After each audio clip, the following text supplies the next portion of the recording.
The most valuable fishery by weight in Canada was closed on the weekend because of violence and widespread poaching. A violent altercation in the area led to 2 men being arrested. But the issue goes beyond just that one area. Across the province, commercial fishers are sounding the alarm about an uptick in illegal fishing and tensions between fishers. I witnessed it myself. There's sometimes 40, 50 people on a river, unauthorized. These are not the kinds of stories we're used to hearing about maritime fishing off Canada's east coast. When we saw a headline like this, we sort of did a double take. Like, what? Balaclavas? Hidden license plates? Midnight violence? In Nova Scotia? Like, what are we actually talking about here? The lawless Elver fishery came to Hubbard's this spring. It's been a little bit traumatizing, honestly, with a lot of vehicles coming at all hours and noise. Last week here, a middle-of-the-night fight among Elver harvesters led to a pipe attack, assault, and weapons charges. So it turns out, at the center of all of this, and you heard it mentioned there, the Elver fishery. Well, let me show you what Elvers are. They totally remind me of glass noodles, except these move. They're baby eels. They're actually sometimes called glass eels, and they are incredibly expensive. By weight, the most valuable fish species in this entire country. But that's the problem. They're so valuable, they're being illegally poached or caught by unlicensed fishers, which is devastating for eel populations to the point where the government has decided to just suspend Elver fishing altogether.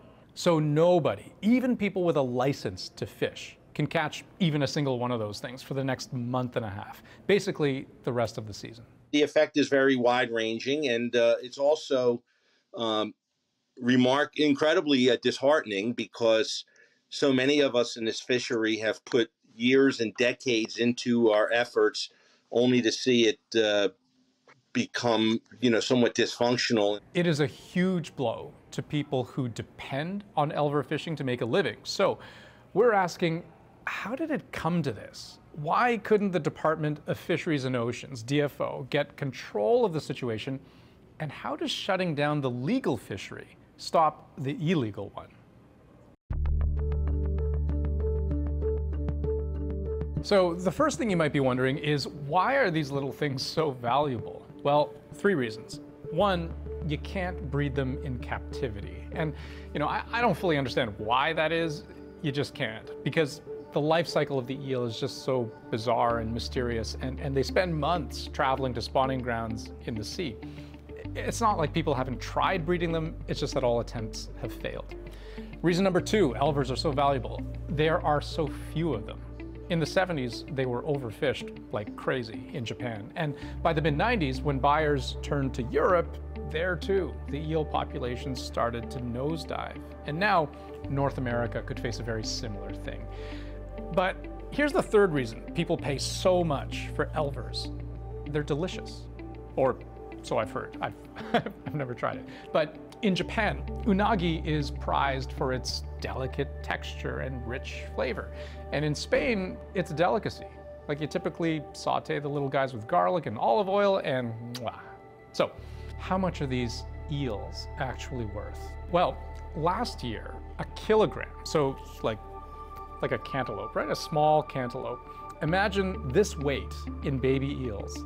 That would sell for about $5,000. When you have this extremely tiny creature that can be very easily smuggled across international borders and very little enforcement historically, you're kind of rolling out the red carpet for environmental crime. And if you're thinking, come on, really? Like this all sounds a little bit crazy. Earlier this month, at the Halifax airport, they seized $112,000 worth of illegally caught Elvers. 25 kilograms, all of them, alive, squirming inside a container, ready for shipment to Asia. And this year saw an unprecedented number of illegal Elver fishers, because there is a legal market here. It's very tightly controlled with only 9 license holders for all of Nova Scotia and New Brunswick.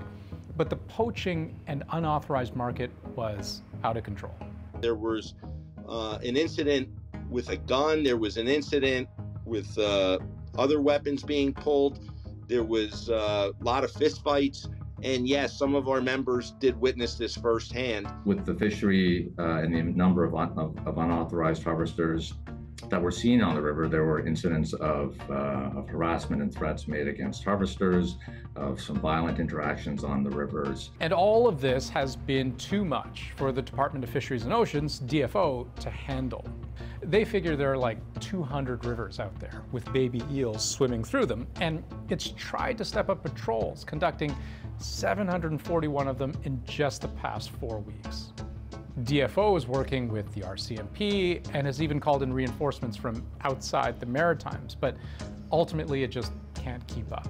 And that leaves a very dangerous question mark when it comes to how many baby eels might still be out there. Harvesters that are authorized by the department are obligated to report what they take out of the river, and through that way we're able to manage that fishery very closely and ensure the conservation risk to the species is reduced. But when you have a large number of people who aren't authorized by the harvesters at the river taking elver and not reporting it, we've really got no way of knowing how much elver is coming out of the river.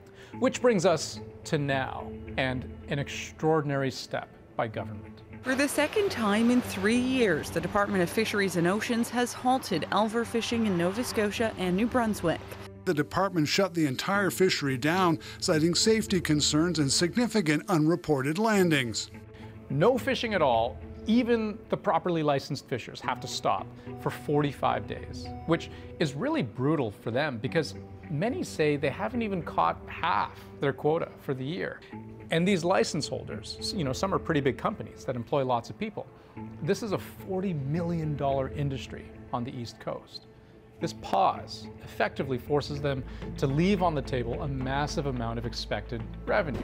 There are possible layoffs, other devastating consequences. It's beyond ridiculous that the minister shut down the fishery because the poachers caught the quota, not the license holders. Mr. Speaker, my primary responsibility is the safety of people and conservation of this species, and that's why I shut the fisheries down.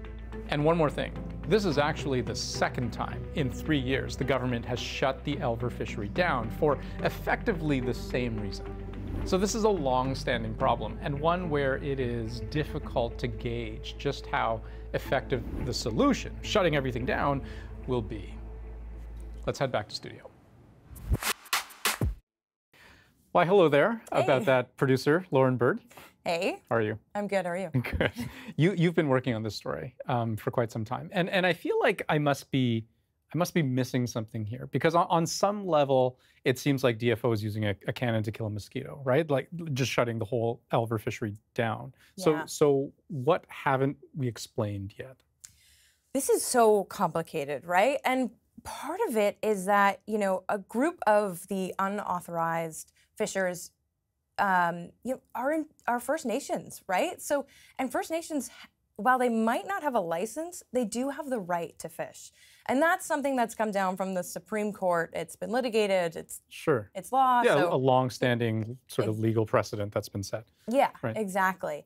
And so they have the right to fish for a moderate livelihood. And part of the issue is that no one's really defined what a moderate livelihood actually means, right? So how much can you actually be taking? And this is a species that is on the Species at Risk Act. So conservation sometimes supersedes that. And when you have all of these, I think this confluence of competing groups, you have the First Nations, you have licensed fishers, and then you have illegal poachers. It gets really complicated to try and manage a species. Right, because even enforcement becomes complicated, right? Like there's no simple aspect to that. If you're out on the water and DFO is there and they have to decide, well, what do we do right now? Yeah, exactly. How do you know who is who, and how do you arrest someone who may have the legal right to be there? What I have been told is that DFO has been turning a blind eye. All the same, I mean, but there is a huge swath of people, the license holders, who are just out of luck right now, and they must be pretty angry about the whole thing. Well, it's devastating. We're only a few days into their season.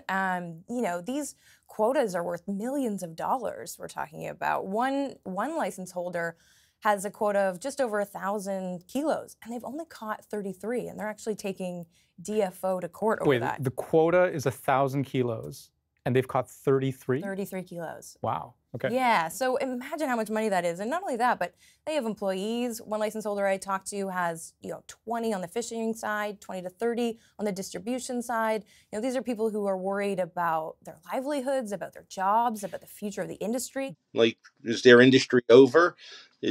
Are their jobs over? Keep in mind that almost everyone working with us has worked with us for a decade or longer. They must be trying to hold DFO to account.